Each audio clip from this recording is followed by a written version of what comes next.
Welcome to PhD with Women on It, Hack the Future. My name is clearly not Beata Young. I am Patrick L. Young, her husband. I am sorry to say Beata is unwell. Please send lovely messages and love to Beata. She's on the mend. She's going to be well, but she's going to be back with us in hopefully a few weeks' time. But she will be back, ladies and gentlemen. In the meantime, I hope you can put up with me and I'll try not to mansplain. Today's PhD positivity hack delivered will be by our guest, Ahlem Bedoui Ben Souilah. The topic is a cracking one, born to be a leader.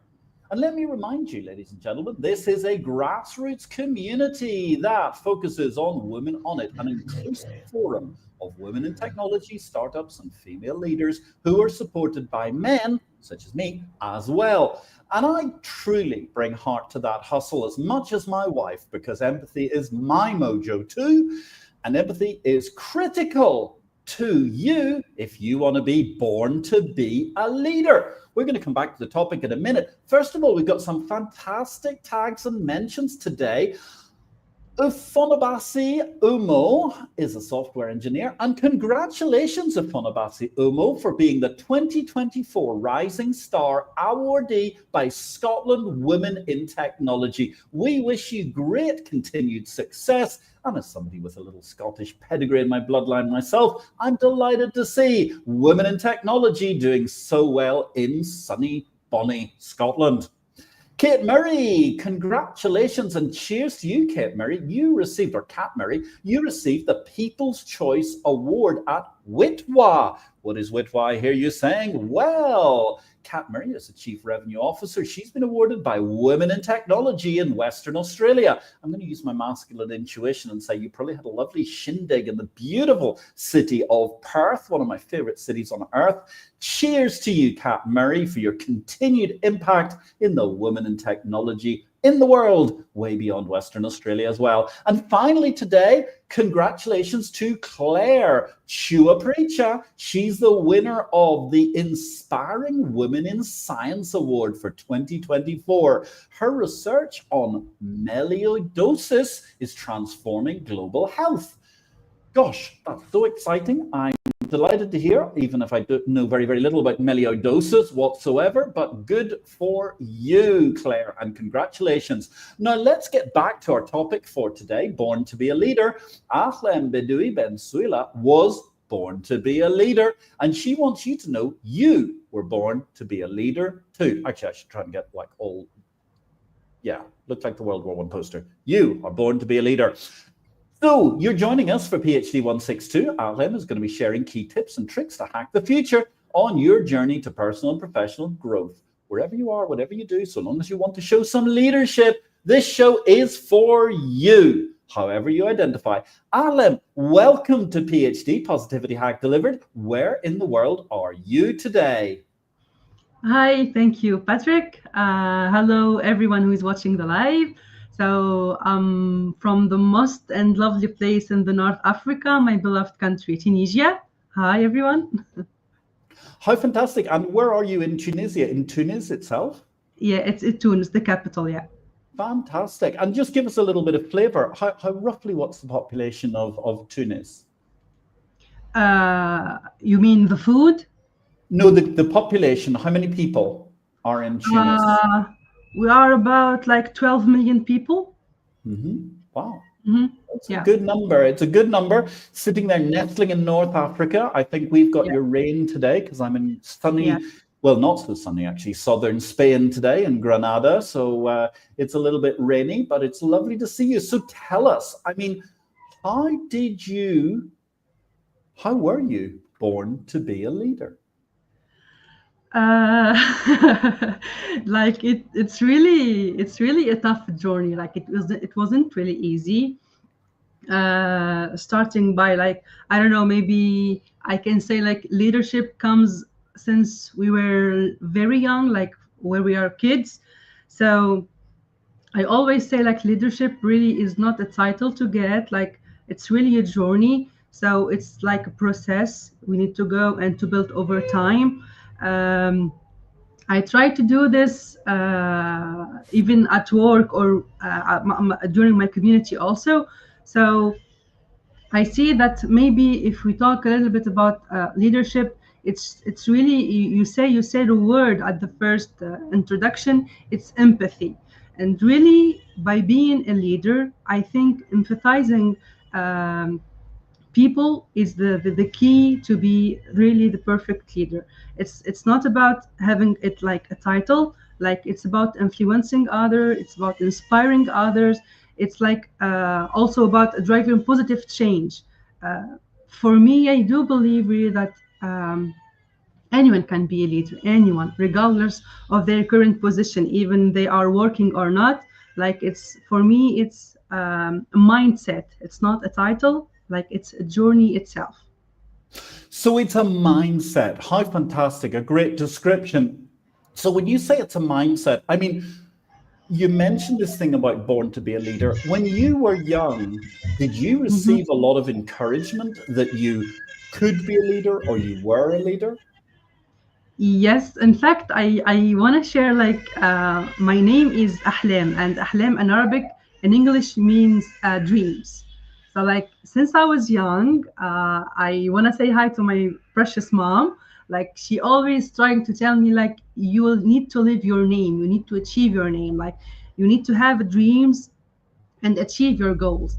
And my current position is a teacher. Like I love a lot of teacher. And since I was a kid, like I always try to gather my toys or my siblings or my friends to teach them anything, like even the simplest piece of knowledge I know into a lesson.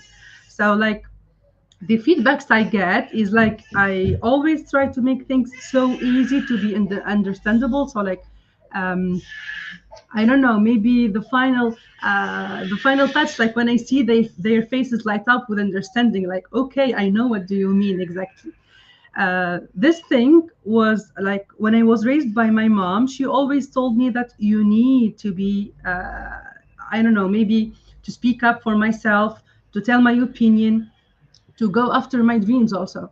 So this is really the part I like about being like from my childhood to really to till now, which means when I grow up, like I always carrying my dreams since I was a kid. And we're here, ladies and gentlemen, with Ahmed Bedoui Ben Souilah, and we're talking about Born to be a Leader. Send us some love, ladies and gentlemen, if you can. It would be absolutely fantastic. We'd love to hear from you if you've got a question as well. Great to be in this show from Tunis, talking to Granada in Spain today. What an interesting archipelago to match up. So, Ahmed, you had the support of your mother, you had the support of your parents, which I think is actually very important. How Mhm. do you think people can bridge the gap to be a leader if maybe their parents aren't so positive about their child being a leader? Uh-huh. Maybe my first key really is like self-awareness, maybe is the key to leading others. Like for me, if you really know your potential, if we really know our skills, if we really know our strengths and our superpowers, like I like to call them. So if we will understand these strengths, and of course weaknesses, it's not always about strengths and values, it's always about weaknesses also. So if you really know yourself, like start with yourself first of all, know what you are capable of, know what you can do, know what you excel in doing. So if you really start by doing this, you will be the first one to support yourself. Like try to be number one in your life. Like you will be the leader and the mentor to yourself at the same time. Like this is the first thing. In case you did find your strengths and weaknesses and values, go for it and try to discover the new area that you can that you are capable to do right things in there. Of course, the second point, maybe the confidence also to start. Like when you feel like then there is a need to fit into certain molds, for example, like try to discover what you are capable of. Try to reinforce this idea that you are really capable of doing these things. I don't know, maybe if you don't find the support of your family, maybe there is a friend, there is a colleague, there is anyone who is around you who will really told you that you are really capable of being a leader. That, as I said, if you didn't find anyone, start by yourself. You are the key. Self-awareness is really the key to be a good and a great leader. Fantastic. And so when you're looking at that, it's very interesting. You've mentioned two words today, and you've mentioned Mm-hmm. leader and you've mentioned mentor.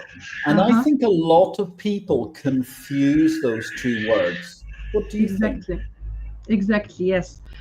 In fact, I think there is a little bit a small difference between a leader and a mentor in the terms of focus.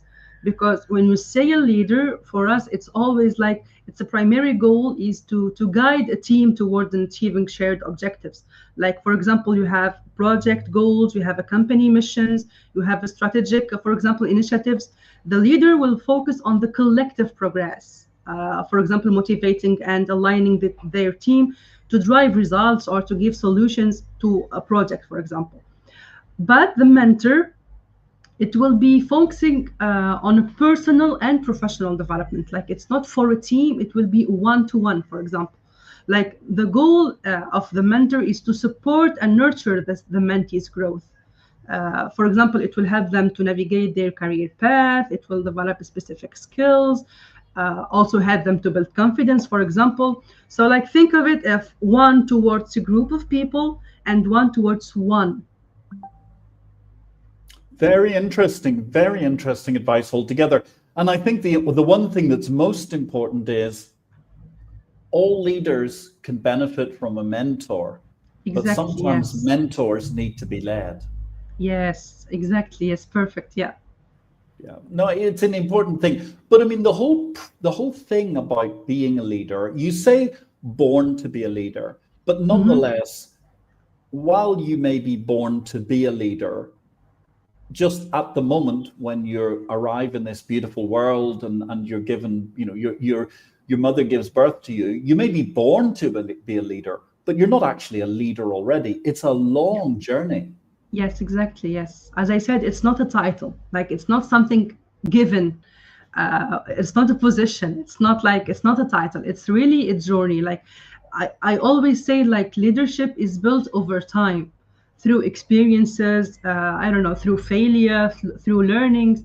Like for me, like for example, if I speak as a woman in tech, it always feels like we need to be perfect before we can lead. For me, no, it's not.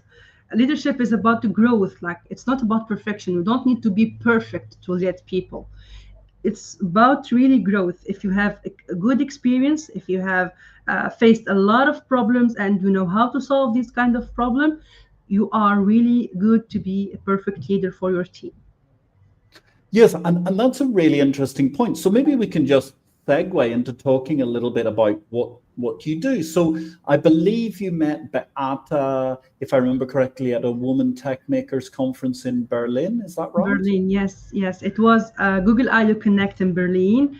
And since I'm a part of the Women Tech Makers, the Google Women Tech Maker, I'm a Google Women Tech Maker ambassador, and had the pleasure to meet Beata there. We did a little bit of like a discussion, small discussion about how to empower women in tech. And I met her there, and she was really a great person. And we connected immediately. Like I think we had the same thing. We connect directly to each other, and I love networking. And she has a beautiful smile. She said, like, I do this and that, and I really will be happy to have you with us and the women on IT.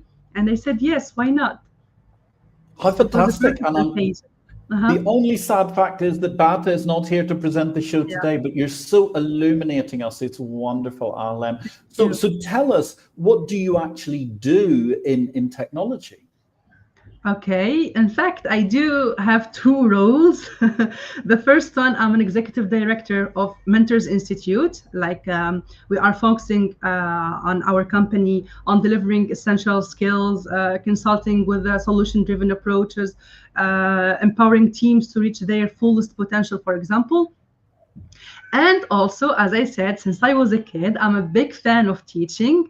That's why, like, since 2013, now, like I can say, with a decade of experience in teaching, I've dedicated myself to sharing knowledge and empowering teams and nurturing, of course, my precious student and the Android and the mobile development sector. Fantastic. And so, what sort of range of age are your students? From 18 to 25. Fantastic. Really, Yeah. really fabulous. And are they mostly women or is it a mix? It's a mix, yeah, it's a mix between men and women. But if I compare to 2013, now I think we have really a great opportunity for women to be in tech. Hmm. Before it was like, for example, if I said in 30 students, you will find 20 boys and only 10 girls. But now you can say it's maybe 50-50, 50-50, yeah. That's fantastic. And is that just happening naturally, or are there incentives being given to try and encourage more girls to study? Yeah, I think it's not naturally because like in Tunisia recently, like we are trying to build like a good community for women to lead in tech and to be member in tech. For example, as I said, I'm a part of the Women Tech Makers ambassadors. Like we always give talks and sessions and workshops to show women that we really can grow and thrive in tech. And also in Tunisia, we have a lot of associations that help women that support women to in tech and building space for everyone, like I said, to grow in tech. So like it's a combination between the how can I say the Ministry of Education and the association in Tunis. But that's fabulous that the government is really strongly Yeah, behind promoting women in technology. yeah. That's really, really encouraging. Because as you say, it makes total sense, yet for so many years, coding has been so male dominated. So Mhm. when you get up there and lead these sorts of groups, do you find that there is a reluctance amongst men when you are the leader? Sometimes yes, it depends on the situation, in fact, because through my humblest experience, uh, when if I mean if the woman would be the one who take the decision, and especially if there are men in the meeting, for example, like it will be a little bit like you don't need to do this, you have to take the permission to say something or to share something. It's always about the men who are the one capable of taking decisions. But for me, like I said, I'm always speaking up, like I'm always open to discussions and conversation. Even if someone says for me that you don't fit in this position, like I really like to challenge them and tell them, look what I'm capable of. Like this is not the only way to, okay, I will shut up and just sit back and don't say nothing. No, it's not the case. So like I'm trying to, even if I have this kind of situation or this kind of challenge, like for me, no, it's not possible. I will discuss it and I will show them that really I am capable to take good decision, of course, in the matter of the institution I'm working on it in. So that's very interesting because what you're saying is, I mean, the most important thing, and I think it's a theme that comes out of a lot of these shows, is that quite often, maybe I'm in danger of mansplaining here, but quite often women are slower to speak up than men. Yeah, unfortunately, yes. In fact, recently we had the opportunity to organize an event with the Women Tech Makers.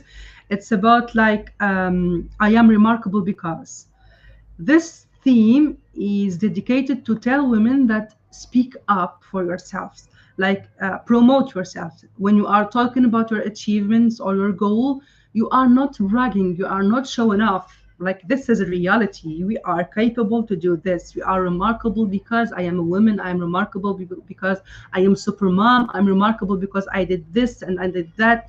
So really, I encourage a lot of women to move to this kind of movements. and to really take the time to speak up, even if it's not like publicly. Start like by a small group of people, like I don't know, maybe your friends, your family, and you will, when you get used to it, you will feel really comfortable in delivering something that you really did, that you are really capable of doing. So start by small group of people, and then when you encounter something like this in your work or with your colleague or even with your boss, just speak up. Just speak up. Those are Yeah. great words. Three very, very vital words that every lady should say, because it is frustrating when ladies are not making themselves heard, and it's something they need to do. So, I mean, if you were going to give some small pieces of advice to be a leader, can you give Mhm. us two or three thoughts? Okay. As I said, the first one is really self-awareness is the key to be a great leader. You really need to know yourself first. You really need to understand your strengths, your weaknesses, and your values. Uh, if you are really if you have really the confidence in yourself, you will know that really you will be a great leader. Also, maybe I can say one of my major points is empathy. If you are really giving care to everyone, like you are empathizing others, you are listening to others, you are I don't know how to say it, like maybe it's the perfect word is to be an active listener. By building an effective, this is it, by building an effective communication, like by being an active listener, you really be will build like a strong leadership. Because I think if you will be an active listener, and if you also speak with purpose, like here you will help others to have the confidence and the clarity in I don't know, maybe in discussion, in a meeting, if you are talking with your client, try also to how can I say it, like um, excel to empathy. Maybe this is the perfect word for me. Like when you are an active listener, try to excel at empathy, because this will be a strong asset in building collaborative environments. And I think that's something where actually women and women leaders have such an incredible advantage, because Mhm. actually they are much more capable of being empathetic, but also Yeah. practical in delivering whatever is on the roadmap to the Mhm. completion of a project. Exactly, yes. I always say like women are multitasking. We can do a lot of things at the same time. I don't know, maybe I can be an example. I can be a mom and I can prepare what I'm gonna teach tomorrow, and I prepare for a presentation next just after the show, and I can do a lot of things at the same time, because we are really practical. If you gave a woman a task, make sure it will be perfectly done. There is anything that is missing, anything that is not in I don't know, maybe it's going to be in a very perfect way. Make sure it's going to be perfectly done, as I said. Very interesting. Now, you mentioned this of making something as perfect as possible, but I mean, what about then the startup maxim where a lot of people say, oh, done is better than perfect? Yes. In fact, I share. Yeah. I totally agree for this idea. It's like, as I said, it's not like it's about growth, not perfection. Like if you want to do something, I mean, when I said women will do it perfectly, like they will fulfill the tasks, they will do everything in a good way. But if you are, yeah, go ahead, Patrick. If No, you no, go ahead. Please carry on. Okay, so like I said, if we are talking startups, like for me, it's really to be agile. When being agile, you will be flexible in tasks, which mean like we are not looking to for the perfect thing, because for me, there is nothing like a perfect product, for example, but there is an optimal one. If you are looking for an optimal product, we will be doing like small steps, or like we were going doing like small sprints, as I said. So it's not like we are not looking for the perfect job to be done, but we are looking for the optimal tasks to be done. I get it. I get it. Absolutely. So, and it's always a process of self-improvement as you're Yes. leading and as the team is improving with you. Hmm. Exactly. Yeah. So I mean, that's very interesting because therefore, I mean, it strikes me that it's very, very important as you manage. Is there kind of a key facet to your management that helps the team understand that you're in charge and that helps them both do their best, but also be allowed to make mistakes? In fact, my number one rule is, if you wanna excel in something, you need to do some failure, because failure mean experience, and experience mean growth and perfection for me. I said that, like it's not really perfection, but like it's really a growth, about growth. Hmm. uh, I think by doing mistakes, like if you are a leader, you have to accept the team as they are.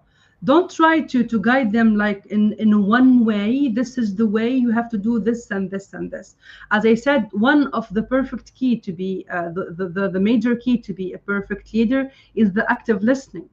Is also, I can say, adaptability. Like when you have some situation, we need to adapt to this kind of situation. Like when my team make a mistake, I'm with them, and with together we will find a solution for this kind of problem. Like it's not I'm going to give them instruction and you have to do this and this and this and this. No, I'm no longer a leader here. Like I'm the bossy female who is trying to be like giving them what they have to do. But with leadership, you really need to, as I said, with empathy. Empathize is the importance of everyone will have a voice, everyone will speak for themselves. And of course, there is a discussion, and we will discuss the matter together, and we will find the solution together. Like with failure, we will go to, as I said, to growth and experience. And that's very interesting because what you're essentially saying is that you're going to take responsibility for the team, but it's very important for the team to all be taking responsibility themselves. And I think that's Mhm. a vital facet of leadership because everyone makes mistakes. As long as they're making mistakes that get you to the next point rather Mhm. than just making mistakes and destroying the whole project, then it's so healthy and so important for everyone to be responsible. Yeah, exactly. Yes.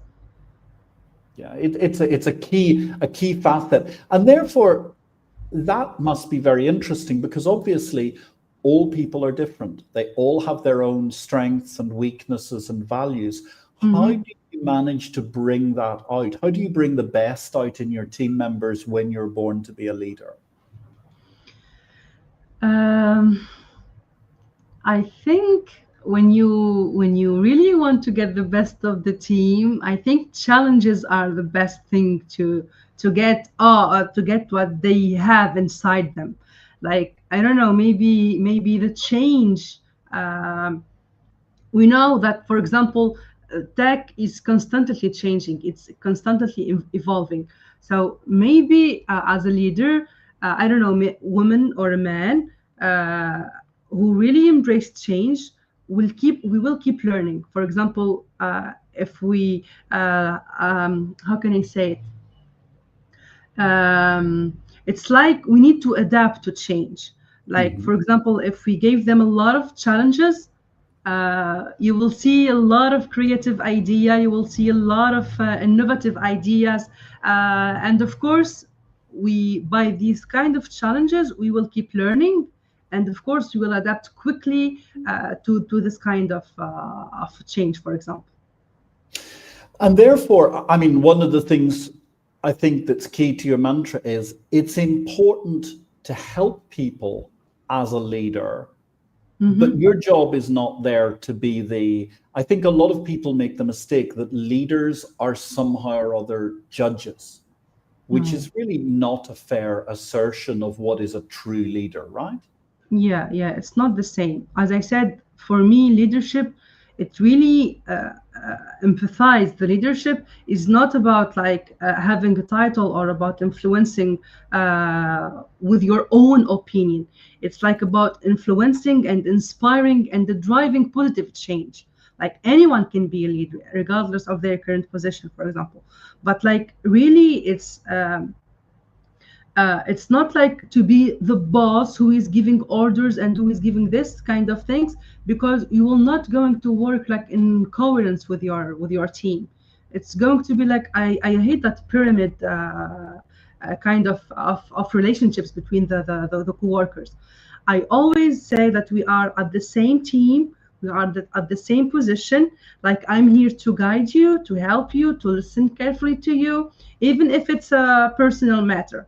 So it's really about driving and inspiring others into growth and into excellence. And actually, perfectly timed, the universe is with us this evening. We have a wonderful question from Taheni Belguith.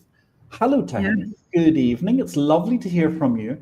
She says, as a mother and a very busy employer, how do you, Ahlem, keep your leadership at a high level? I would love to hear any strategies or insights you have found helpful in balancing these demanding roles.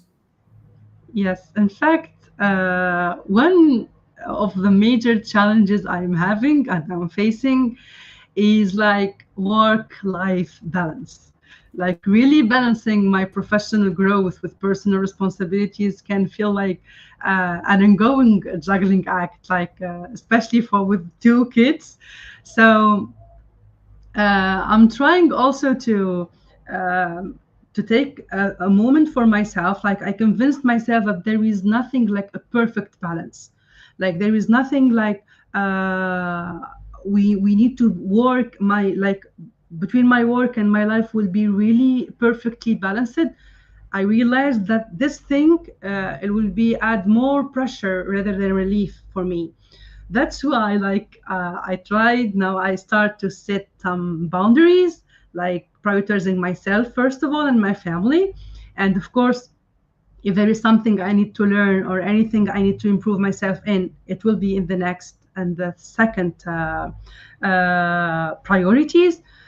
So for me, like it's always about making adjustment depending on the season of life. For example, if I'm teaching, like if my kids have a vacation, I will be with my kids. If I have a lot of work to do, I need to take care of this. Like I always try to divide the time I have, even if it depends. Sometimes I need to work really late at night. So this is it. Like for me, as I said, it's about like making adjustment depending on the season of my life. Wonderful. And thank you very, very much to Henny Belgate for the question. It's a beautiful question. Really, really appreciate it altogether. Do please drop us some love if you can with a little heart. It helps the AI understand what a great conversation we are having today about Born to be a Leader with Ahlem Bedoui Ben Souilah. So let me ask you then on a broader base, Ahlem, what advice would you give to females to help their career or indeed to help them start an entrepreneurial journey? Maybe my number one advice will be like you really need to believe in your unique strengths and trust your intuition. I always say like women, we have a strong intuition. So really my number one advice will be like believe in your unique strengths and trust your intuition. For example, for me, like I said, don't be afraid to take risks. Of course, you need to measure the risk, but really don't be afraid to take risks. So, some of the most rewarding opportunities come from stepping out of our comfort zone, like I said. So even if, yeah, Carry on. Mhm. Yeah. So maybe if you don't have anything figured out, you don't know anything, or you don't have a great idea, for example, just to start anyway. Uh, think of it like every step forward will bring clarity and, of course, confidence and absolutely growth. So start anyway. Excellent. I'm sorry to interrupt you while you were halfway through your answer there. So tell me, what do you think are the top three soft skills career-driven ladies should have? Okay, okay, my number one is empathy. Really, empathy for me fosters strong relationship and effective communication. Like my number one is empathy. Second one is confidence, like I said. Like for me, confidence is really crucial for women to advocate for themselves and their ideas. Like it's always about believing in our value and being willing to speak up, to share our perspective and pursue opportunities, of course. The third skill will be resilience. We always know that I don't know, maybe we all have that kind of challenges and biases in workplace, for example, which means staying we need to stay like resilient and determined and, of course, adaptable to say like to keep going. This is it. Yeah. And do you think there's any difference between those soft skills if you're an ambitious, career-driven lady or you're a leader? What is the question again? Sorry, Patrick. So do you think there's a difference in those soft skills? Because you mentioned empathy was important, for example, to be a Yeah. leader. Yeah. Are the skills the same, the soft skills the same, whether you're just a career-driven lady or you're actually born to be a leader lady? It's the same for me. It's the same because if you are really great, if you are trying to have your career, or you have or you are building your own, for example, startup, or you are an entrepreneur, like for me, this three top skills, if you have them, you will be a perfect leader. You are already a perfect leader because if you are empathizing other, you will be a good listener. You will help others and all everyone around you. If you have enough confidence in speaking up and sharing your perspective, and of course, by doing this, like you will help other in establishing their perspective also. And by being resilient, anytime you have a change, anytime you have any bias or challenges, as a woman who is trying to start her career, you will thrive in this kind of challenges. And if you are already a leader, of course, you will help the team to be determined and adaptable to any kind of situation. Wonderful. And so tell us, you don't have to give us all your secret sauce, Ahlem, but what is your strategy for problem solving? uh, okay, I think I'm using this a lot even now with my kids and even with my own problems. It's like I really start by breaking down the problems into smaller parts. Like each time I need to identify the roots of the problem, first of all. And once I have a clear view of the specifics, for example, I know what is this kind of problem. Like I look at the potential option and evaluate them based on an impact and feasibility. Like, is it okay to do this or not? Am I capable to do this or not? Like I divide the big one into smaller parts. And of course, if I don't find any solution, which sometimes it happens to anyone, so I think collaboration is the perfect key. So maybe you can involve team members with you, maybe you can involve anyone around you. And if you get diverse perspective and ideas, this will bring valuable insights, I think. Very interesting. Now, of course, whether you're solving problems or you're simply being a leader along the way, Mhm. you've mentioned mentors, you Mhm. mentioned leaders and the differences between them, you define beautifully. But none of us are truly able to achieve success entirely on our own. We all have some help along the way. Is there a particular person or persons who you're grateful for who helped you to get to where you are today as a leader? Yes, in fact, there is a huge list. Go for Okay, it. I think my number one, I'm really incredibly grateful to my mom. She was always been my first and strongest supporter. She encouraged me to pursue my passion with the resilience and confidence. She always reminding me to live my name. As I said, my name is Ahlem, which means dreams. And she always reminding me that I really can achieve my dreams. The second one, of course, is my husband. He's always by my side, encouraging me and telling me that I am really capable of doing all these kind of things together. Um, I'm also grateful. I don't have to forget this kind of communities, my GDG family and Women Take Maker Ambassador. Like I have been essential They have been essential into my personal and professional growth. Like I gained confidence in myself and my skills by sharing insights with my community, by hearing their feedbacks, truly their feedbacks. I found also a supportive community that believes lifting each other up. Like we inspire each others and we are there for each other. So this kind of relationship really shaped who I am today and continue to inspire me more and more. That's fascinating, wonderful altogether. Thank you very, very much for those answers, Alem, and the interesting story, particularly about women tech makers. And isn't it a wonderful world that we can talk to people all around the world and share our problems and Yeah. brainstorm and find new ways to go forward thanks to this incredible internet? So tell us, you were talking about app development earlier on, you're talking about your teaching work. Are Mhm. you working on any exciting new projects right now? Yes. In fact, I'm working on an exciting shift in my career. I'm transitioning more into project management. I've been, like I said, from since 2013, yeah, more than a decade. And for me, the development phase it's over now. Like I'm trying to be more into project management and focusing on leading and organizing projects to maximize team efficiency and success.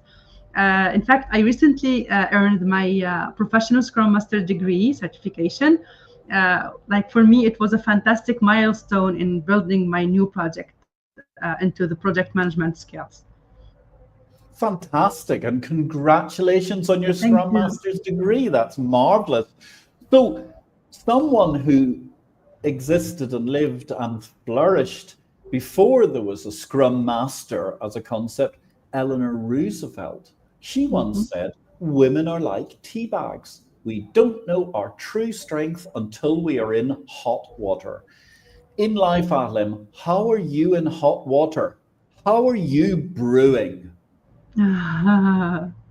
Okay, like the first step I'm doing when I am brewing, like I really need to step back and take a deep breath. Maybe as the question of Tahani, like she was asking about like how do I manage all this? Like really, this is the true meaning for me being in a hot water.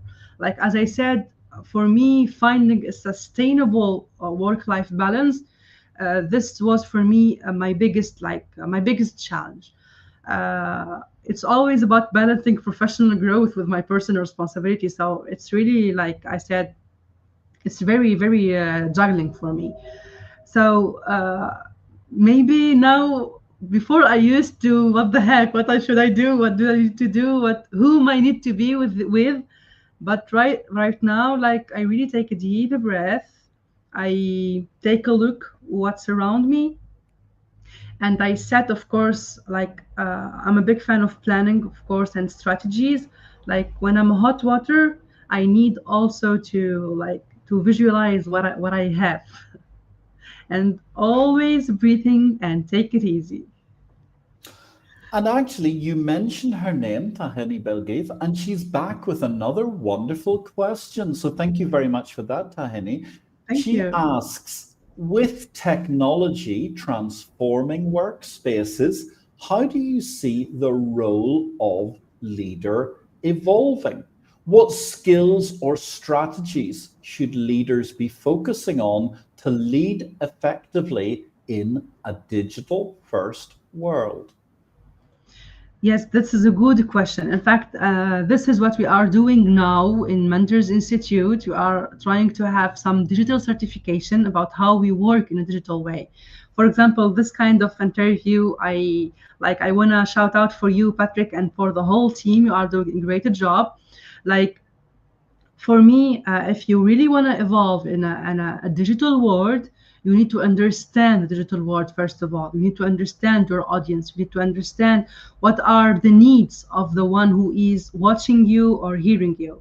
So if you really want to be a leader, if in a digital way, maybe you think I think you, as I said, you need to understand the people you are working with in a virtual way.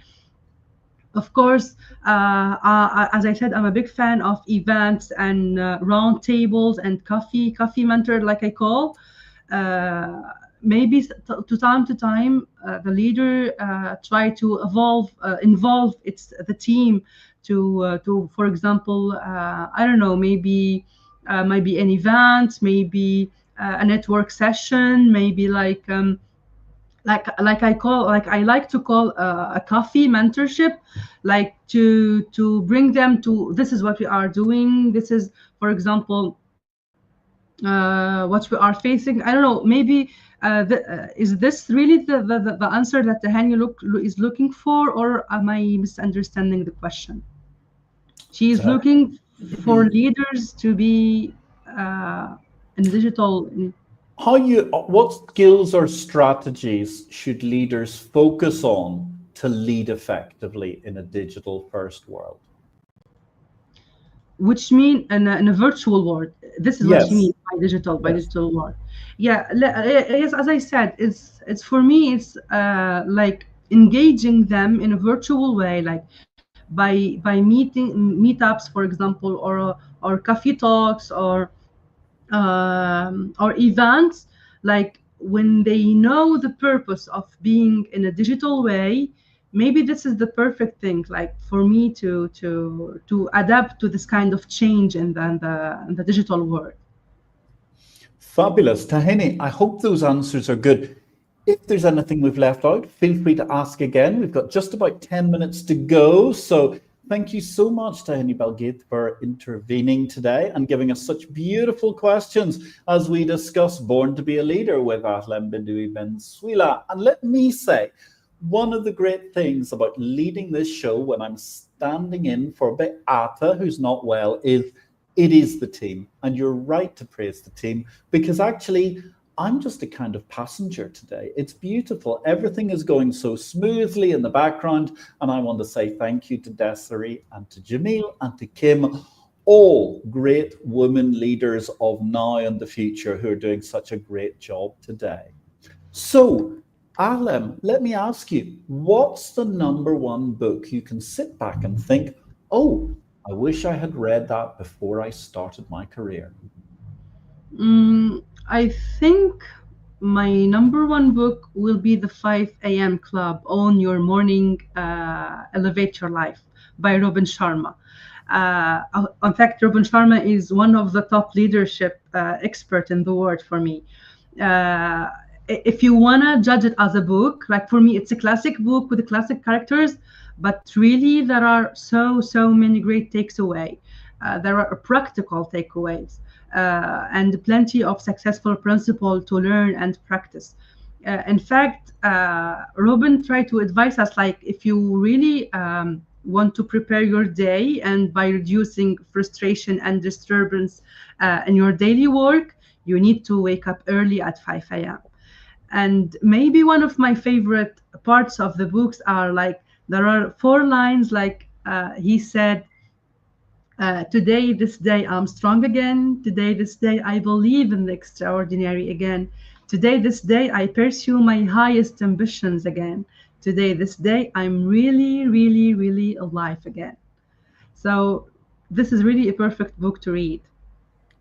Sounds wonderful. I'm going to add it to my reading list and start reading it in the early morning. Clearly, that's the time to be getting into it. Now, talking about early morning, of course, one of the important things of the morning is breakfast. Let's imagine you could meet anyone in the world for a private breakfast. Who would it be and where would you choose to meet? Um, I'm getting overwhelmed here because maybe my dream breakfast would be with my grandma. She passed away 4 years ago. And like she is really my role model. She is the perfect one for me. Like she was always listening to me, taking care of me. Um, Maybe I think my dream breakfast would be like a cozy winter morning. Like I'm a winter person, so maybe I think it will be a winter morning with maybe a little bit of snow falling outside. It will be with my grandma in a very warm, maybe in the kitchen. Both of us wrapped in soft blankets, and we enjoy like fluffy pancakes, hot chocolate, and laughing together. And like she always used to do, like share with me a lot of stories to show me that what we are capable of. Maybe this will be my perfect breakfast dream with my grandma. It sounds absolutely beautiful. You're putting me in the mood for a nice hot chocolate because it's a very wet day today in Granada in Spain. It sounds like a beautiful opportunity to talk. And so your grandma and your mum really, really helped push you and make you believe you were a leader. Yeah, they, for me, they are the leaders, and I'm really grateful to have them like my parents. For my mom first, and my grandma by sharing the stories of women who although in fact I'm not from the capital.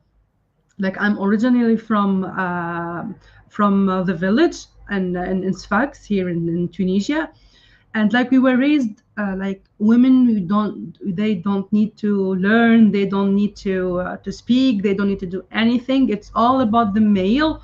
They are the one who had the right to study, they are the one who has the right to speak up and take decisions. But like my mom and my grandma showed me all the way long that first I need to finish my education, because this will be my number one um, arm to say you will defend yourself by education later on. And they always try to give me advices on how to share my opinions in a respectful way, of course, but like to speak up and to share my perspectives and insight. And like as I said, it's not bragging, it's just talking about my achievements.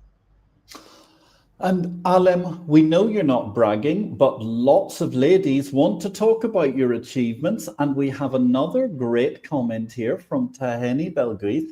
Thank you very much, Ahlem, for sharing your journey and insights with us today. Your experiences as a leader, a mother, and a trailblazer are truly inspiring. And to all the women in IT who are balancing their personal and professional lives while making impactful strides in their fields, thank you.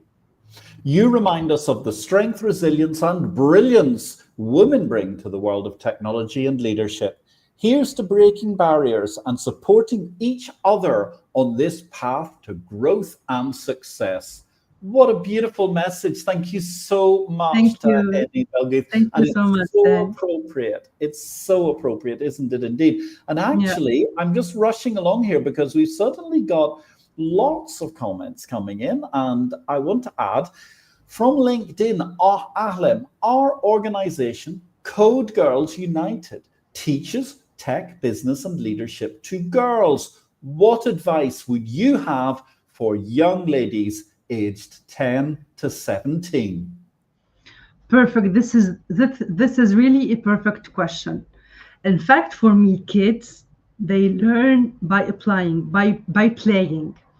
If you really want to teach them how to be, how to excel, how to learn what the meaning of leadership, show them by playing. Like for, if you want, I can we can connect later, I can send you examples.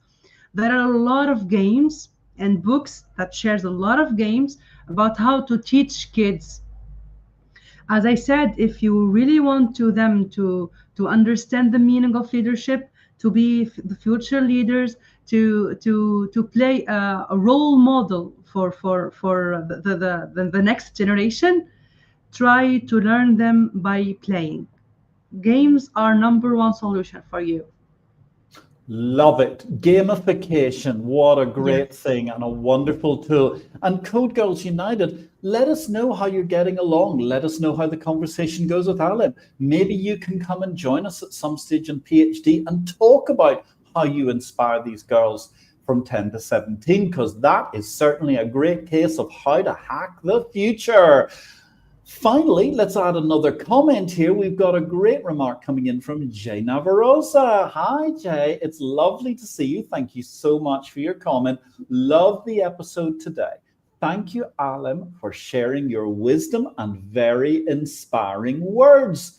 Indeed, I agree, but there's a few minutes left and you've still got a few more words to say, Ahlem. Tell us, what was your favorite life lesson quote? Okay, my number one, it's a French one. I hope you will understand. I know, Patrick, you know French, but I hope others will know French. It's La vie n'est pas un restaurant, mais un buffet. Levez-vous pour vous servir. It's a saying by Dominique Clocheux. In fact, to me, this quote is like, it's super powerful, which means that we are responsible for shaping our own lives. In a restaurant, of course, the meaning of the quote is like, life is not, it's not a restaurant, it's a buffet. So you need to stand up and serve yourself. So for me, like in a restaurant, everything is brought to you, but at a buffet, you have to get up, make choices, and put effort into getting what you want. This quote inspires me to be proactive, to take action rather than waiting for opportunities to come my way. It's about realizing if I want something, for example, a career goal, I don't know, maybe a personal achievement, or even a new experience, for example. It's up to me to go after it, to make decision and to put in the work. So this is really up to me to do it. Like for me, life, it's full of possibilities, but it's up to each one of us to reach out and make the most of them. What a magnificent quotation, and actually what a beautiful point to end this show on, Ahlem, because it's a wonderful idea. It's life is not a restaurant, it's a buffet. Get up and serve yourself, and clearly pick out the best delicacies that can help nurture your brain and your skills and everything you can possibly do.